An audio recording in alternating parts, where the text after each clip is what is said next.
নমস্কার বন্ধুরা, আজ চলে এলাম ত্রিবেণী ব্লকে ননভেজ লাঞ্চ নিয়ে। কী রান্না করেছি ঘরে, সুস্বাদু টেস্টি রান্না করেছি। গরম গরম ঝরঝরে ভাত, তার সঙ্গে স্যালাড, শসা, লেবু, কাঁচা লঙ্কা, তার সঙ্গে গাঢ় মসুর ডাল আর কাতলা মাছ ভাজা, কাতলা মাছের ভাজা, তার সাথে কাতলা মাছের মাথা দিয়ে আলু দিয়ে মাখা মাখা আলুর দম, তার সাথে পুঁটি মাছ আর মোরলা মাছ দিয়ে মাখা চচ্চড়ি পেঁয়াজ দিয়ে, তার সাথে চিকেন কষা, টক দই আর শেষ পাতে 1 গ্লাস জল।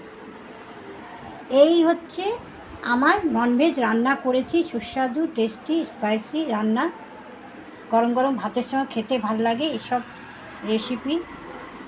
ভালো লাগলে প্লিজ একটা লাইক করবেন। ভালো থাকুন, সুস্থ থাকুন, ধন্যবাদ।